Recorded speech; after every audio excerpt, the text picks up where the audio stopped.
Hari ni saya Alisa Safia dari TVBK akan bawa anda semua pergi explore ke satu pulau yang boleh dikatakan permata tersembunyi di Pulau Pinang.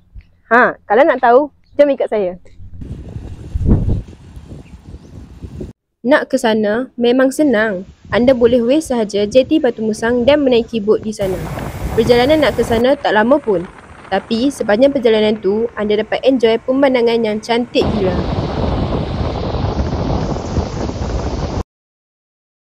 Selamat datang ke Pulau Aman.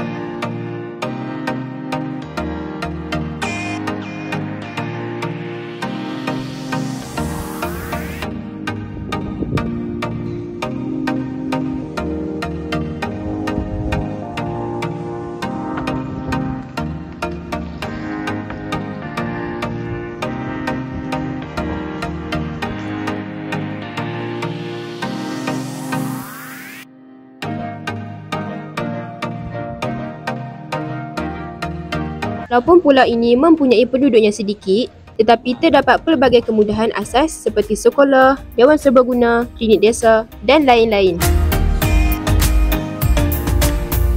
Di sini terdapat beberapa perkhidmatan yang disediakan untuk pengunjung seperti motor dan bot untuk disewa. Selain itu, para pemancing juga boleh menyewa chalet untuk bermalam di sini.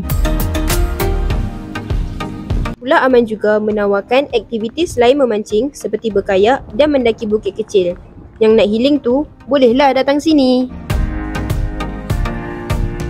Telaga emas ini dinamakan sepena sebuah temika emas yang dijumpai oleh seorang penduduk tempatan ketika cuba untuk menggali mata air bagi dijadikan telaga untuk penduduk kampung yang lain. Kalau anda suka memancing, Pulau Aman ni memang pok padu. Ramai pemancing suka datang sini sebab hasil tangkapan yang memang berbaloi.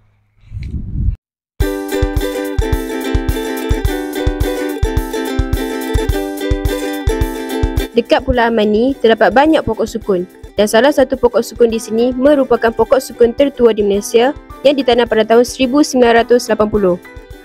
Legend kan? Setelah melawat ke Pulau Aman, saya sedar pulau ini bukan hanya sekadar tempat tetapi sebuah dunia yang penuh dengan keunikan, keindahan dan kedamaian yang tidak ternilai.